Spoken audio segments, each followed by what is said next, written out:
নমস্কার, আমি রিঙ্কু। আমার এই রিঙ্কু তুলি পরিবারে সকলকে আমন্ত্রণ জানাচ্ছি। আশা করি যে যেখান থেকে আজকের ব্লগ ভিডিওটা দেখছেন আপনারা সবাই বেশ ভালো আছেন, আর আমিও বেশ ভালো আছি। তোমাদের সাথে করেই আজকের ব্লগটা শুরু করলাম। এই যে ব্লগটা দেখতে পাচ্ছ, এটা কিন্তু জামাই ষষ্ঠী স্পেশাল ব্লগ। সকালবেলা থেকে রাত অবধি সবটা শেয়ার করছি।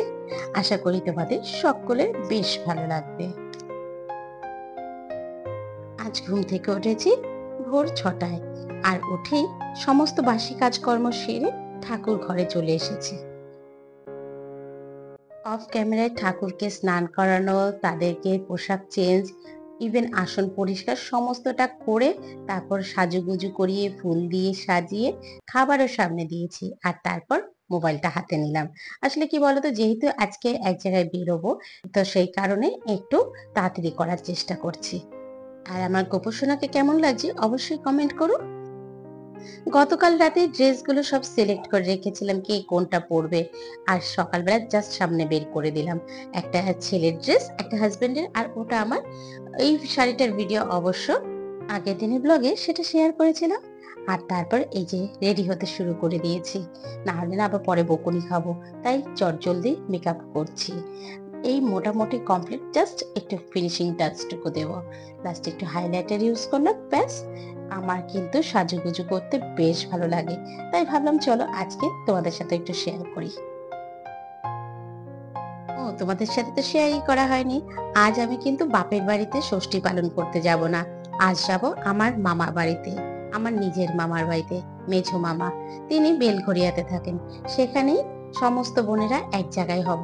মাস্তুতো থেকে শুরু করে সব বোনেরা মিলে, মামাতো বোনেরা সবাই মিলে এক জায়গায় হব। অনেকদিন বাদে এক জায়গায় হওয়ার সুযোগ পেয়েছি। এর মাঝখানে আমার ছেলে এসে হাজির। দেখো তো মা, আমার এই ড্রেসটা কেমন লাগছে। তারপর ওকে অনেক করে বোঝালাম এটাতে অনেক সুন্দর লাগছে। আর জানো তো বন্ধুরা, বাবা আজ চলে গেছে, প্রায় 1.5 বছর হয়ে গেল। এই 1.5 বছরে কত কি যে ঘটে গেল। আমার হাজবেন্ডের শরীর খারাপ, তাকে নিয়ে বিভিন্ন অসুস্থতায় পড়লাম, এবং মায়েরও শরীরটা খুব একটা ভালো নেই। মাকে সংসারের সমস্ত দায়িত্ব কাঁধে তুলে নিতে হয়েছে, সাথে যে ছোট বোনটাও রয়েছে। এতটা চিন্তা ভাবনা নিয়ে থাকছে, এটা কিন্তু বেশ আমাদের কুরে করে খায়। কি আর করা যাবে, বাস্তবকে মেনে নেওয়াটাই আমাদের সমাজের ধর্ম, তাই মেনে নিয়েছি।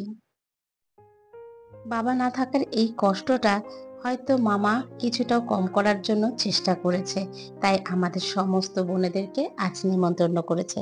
তাই মামাকে অসংখ্য ধন্যবাদ, তুমি যে আমাদের জন্য এটুকু চিন্তা করেছো। আর এই যে এবার ষষ্ঠীর কিছু নিয়ম কাজ আছে, সেটা করা হয়নি। ছেলেকে এবার করে নিয়ে তারপরে বেরোবো। আসলে ষষ্ঠী মেইনলি সন্তানদের জন্যই হয়। আর জানো তো, আমি যতদূর জেনেছি যে আগেকার দিনে মেয়েদের তো বাপের বাড়ি খুব একটা আসতে দেওয়া হতো না, আর এদিকে জামাইও সন্তান সমতুল্য। তাই সন্তানের মঙ্গল কামনার্থে, অর্থাৎ জামাইয়ের মঙ্গল কামনার্থে সেই কারণে ষষ্ঠীটা পালন করা হয়। আর সেই সুযোগে মেয়েটাও তার বাপের বাড়িতে যেতে পারে। এই দেখো, তোমাদের সাথে কথা বলতে বলতে আমাদের ক্যাব কিন্তু এসে গেছে। আর বাইরে প্রচন্ড গরম, এত গরম এত গরম, দেখা যাচ্ছে না। কিন্তু ওই যে আমাদের ক্যাবে এসি আছে, সেই কারণে খুব একটা কষ্ট হয়নি। চলো বিভিন্ন গল্প গুজব এবং গান শুনতে শুনতে চলে গেলাম মামা বাড়িতে। প্রায় কিন্তু 2 ঘন্টার কাছাকাছি লাগলো মামা বাড়ি পৌঁছতে। আমরা চলে এসেছি, পাশে পেয়েছি পিহু সোনাকে। তুমি কিছু বলবে? বলো। বন্ধুদের সাথে অনেকদিন বাদে দেখা করছো, কেমন কেমন আছো? আমরা এসেছি পিকু ভাইয়ের বাড়িতে। সেখানে আমরা সবাই মিলে কি করব? মজা করছি, তাই তো। আর আর আর কি করব? এখানে আমরা খাওয়া দাওয়া করব, ঘুমাবো, খেলাধুলো করব, তাই তো। আমার এই বোনের বাড়ি আর আমার মামার বাড়ি খুবই কাছাকাছি, তাই ওরা অনেক আগে এসেছে। আর এই যে মামি চলে এসেছে জামাই আপ্যায়নে। লোক সব থেকে দেরিতে এসছে। আমার মাও কিন্তু খুব কাছে থাকে, কিন্তু অনেকটা দেরিতে এসেছে। তার জন্য আমি বললাম, কাছের লোক সব থেকে ট্রেন লেট। যাই হোক, চলো এরপর সবাই মিলে একটু খাওয়া দাওয়া হচ্ছে, কোল্ড ড্রিঙ্কস। আর ওদিকে চলো রান্না বান্নাগুলো একটু দেখিয়ে দিই। এই যে দেখতে পাচ্ছ, এখানে কিন্তু বড় একটা কড়াতে রান্না হচ্ছে। এখানে কিন্তু প্রায় 5 কিলো মাটন আছে। সব মামা কিন্তু সবটা নিজে হাতে করছে। মামার ইচ্ছে আজকে জামাইদের নিজে হাতে রান্না করে খাওয়াবে, তাই মামা এখানে শুরু করে দিয়েছে মাটন রান্না। এখন প্রায় বাজে প্রায় 12:30, প্রায় ফিনিশিং এর দিকে এসে গেছে। আহা, দেখে যেন এখনো জিভে জল এসে যাচ্ছে, কি আর বলবো। যাই হোক, চলো ওদিকে মামা কিন্তু মামার নাতিকে কোলে নিয়েই রান্না করছে। সেও পেছন ছাড়বে না, দাদুর কোল ছাড়বে না। যাই হোক, চলো ওদিকে মামিও কিন্তু রান্নার দিকে ব্যস্ত। এই যে বিভিন্ন রকম ভাজাভুজি, ডাল এইসব করছে। আর ওদিকে মা আবার দেখছি আমার হাজবেন্ডকে আশীর্বাদ করতে গেছে। বললাম দাঁড়াও দাঁড়াও, আমি একটু ভিডিও করে নিই। এইগুলোই হচ্ছে স্মৃতি। পরের বছর যখন এগুলো দেখি না, বেশ কিন্তু ভালো লাগে। আজকে না বসে বসে সেই আগের দিনের ভিডিওগুলো দেখছিলাম, অর্থাৎ প্রায় 2 বছর আগে যখন বাবা ছিল। কিন্তু ভিডিওটার কোথাও যেন বাবাকে খুঁজে পেলাম না। খুব দেখতে ইচ্ছে হচ্ছিল বাবাকে।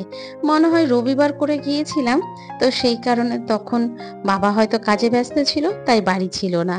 যাই হোক, এরপরে মা বাড়িতে সকলকে এই ষষ্ঠীর আশীর্বাদ দিচ্ছে। এই যে একে দেখছি, এ আমার সেজ বোনের হাজবেন্ড। আগে ছিল মেসোমশাই, তার আগে ছেলে তো আর চেনই, ছেলে আর আমার মাস্তুতো ভাইকে। এইভাবে মোটামুটি সবাইকে এই ষষ্ঠীর জল দিচ্ছে, তাদের দীর্ঘ আয়ু কামনার্থে। আর এই যে দেখতে পাচ্ছি, এটা হচ্ছে আমার মেঝো মাসির মেয়ে। জানো তো, আমার মেঝো মাসিও হঠাৎই মারা যায়। মানে মাত্র 45 বছর বয়স, তখনই হঠাৎই ব্রেন হ্যামারেজ হয়ে মারা যায়। তারপর থেকে মানে 2-3 বছরের মধ্যে বোনেরও বিয়ে হয়ে যায়, আর ওকে সেরকম ষষ্ঠীতে আপ্যায়নই করা হয় না। তো সেই কারণে আজ এখানে ওকে নেমন্তন্ন করা হয়েছে। আর এরপরে যাকে ষষ্ঠীর জল দিচ্ছে মা, তিনি কিন্তু আমার সেই মামি, যাকে তোমরা একটু আগে রান্না করে দেখলে। এবং প্রথমেই ওকে আশীর্বাদী ফল হিসাবে দিচ্ছিল। এইভাবে করে কিন্তু সারাটা দিন গল্প গুজবের মাধ্যমে কেটেছে। কখন যে এলাম কখন যে গেলাম বুঝতেই পারলাম না। চলো এবার দুপুরে খাওয়া দাওয়ার পালা। আজ খাবারের মেনুতে কি আছে সেটা তো আগেই শেয়ার করেছি। আর এবার প্রথম 4 জামাই আগে বসেছে, এরা আগে খাওয়া দাওয়া করবে, তারপর আবার বাকিরা সবাই বসবে। তো ওদিকে কিন্তু বাচ্চাদেরও খাওয়া দাওয়া হচ্ছে। আর আজকে মটনটা যা হয়েছিল না বন্ধুরা, কি আর বলবো। আমার মামাও যে এত ভালো রান্না করতে পারে জানাই ছিল না। হ্যাঁ, রেসিপিটা শেয়ার করলে হয়তো ভালো লাগতো, কিন্তু সময়টা ছিল না। আসলে আমি আসার আগেই দেখছি মাটনের হাফটা হয়ে গেছে, জাস্ট লাস্টে একটু কষানোটা বাকি ছিল, সেটাই তখন তোমাদের সাথে শেয়ার করলাম। চলো আরেকবার আজকের লাঞ্চের মেনুটা রিপিট করে দিই। যেমন ছিল 5 রকমের ভাজাভুজি, সাথে ডাল, টক ডাল, আর ওদিকে মাটন। মাটনটা ছিল মাটন কষা, বেশ কিন্তু খেতে ছিল। আর আমরা যখন বোনেরা বসেছি, তখন যেন আর ওঠার নাম নিচ্ছি না। এই ওর সাথে গল্প, সে তার সাথে গল্প, এই নিয়ে কিন্তু বেশ মেতে আছি। আসলে যেরকমটা হয়, অনেকদিন বাদে যখন সবাই এক জায়গায় হয় না, তখন আর গল্পের শেষ আর মাথা কোনোটাই নেই। আর জানো তো, আমার একটা বড় ভুল হয়ে গেছে। মা আরেকটা বেশ ভালো খাবার বাড়ি থেকে বানিয়ে এনেছিল। ওটা ছিল ছানা দিয়ে মালপোয়া। বেশ কিন্তু নরম হয়েছিল, আর একদম চিনির সেরায় ডোবানো ছিল।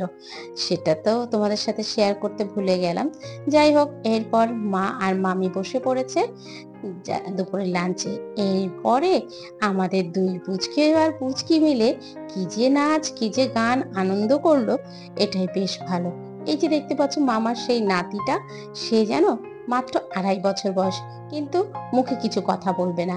সব বোঝে, সব কিছুই করে, কথা বলতে চাইবে না। সারাক্ষণ ইশারায় কথা বলবে, আর কোনো কিছু হলেই সেটা নিয়ে দৌড়ে দৌড়ে সেই অ্যাকশনটা করবে। বাম বাম বাম বাম। একটা গান আছে বম বম তারক বম, সেই গানের মধ্যে ত্রিশূল নিয়ে নাকি সেই মেয়েটি নেচেছিল। সেটা দেখেই ও এটাকে করার চেষ্টা করছে। আজ আমরা কিন্তু মামা বাড়িতে প্রায় 20 জনের মতন আছি। আর জানো তো, বাড়িটা কিন্তু একধারে পুকুর থাকায় এবং সেকেন্ড ফ্লোরে হওয়ার জন্য কোনো রকম গরম নেই। না হলে কিন্তু আজকে গরম যেটা বাইরে ছিল, সেটা যদি ভেতরেও থাকতো, কেউ কিন্তু টিকতে পারতাম না। টাটা। যাই হোক, অবশেষে অনেকক্ষণই কাটালাম, এবার বাড়ি ফেরার পালা। সবাইকে বিদায় জানিয়ে বেরিয়ে পড়লাম। কথায় আছে, দুধ থেকে দুধের স্বরের মূল্য বেশি। এই যে যেহেতু আমার হাজবেন্ড আজ অনেকদিন বাদে এসেছে, তাই ওকে কিন্তু আমার মা বেশ অনেকবারই আরেকবার এসো, আবার থেকো, যা যা উপদেশ দেয় শাশুড়ি মারা, সেগুলোই বললো। এরপর গাড়ি নিয়ে বেরিয়ে পড়লাম। হঠাৎ দেখছি আমার মাসির মেয়ে ওরা বেরিয়েছে। কোথায় যাচ্ছিস? কাচ্ছে, ও তো নতুন বিয়ে হয়েছে না। ঠিক আছে, টাটা। এই যা সবিক, যেও আমাদের বাড়ি একবার। হ্যাঁ, সে আমি যাব, তুমি যেও ওকে নিয়ে একদিন। যে কোনো জিনিসই যেন হবে হবেটাই ভালো লাগে, হয়ে গেলে যেন মনটা খুব খারাপ হয়ে যায়, খুব যেন একাকিত্ব লাগে। যাই হোক, চলো আজকের মতো ব্লগটা এখানে শেষ করছি। এখন প্রায় 7:30 পৌনে 8টা বাজে। আমরা ওখান থেকে বেরোলাম 5:30, আর তারপর আর সেরকম কিছু আর ব্লগ করিনি। এখানে শেষ করছি। ভালো থেকো, টাটা।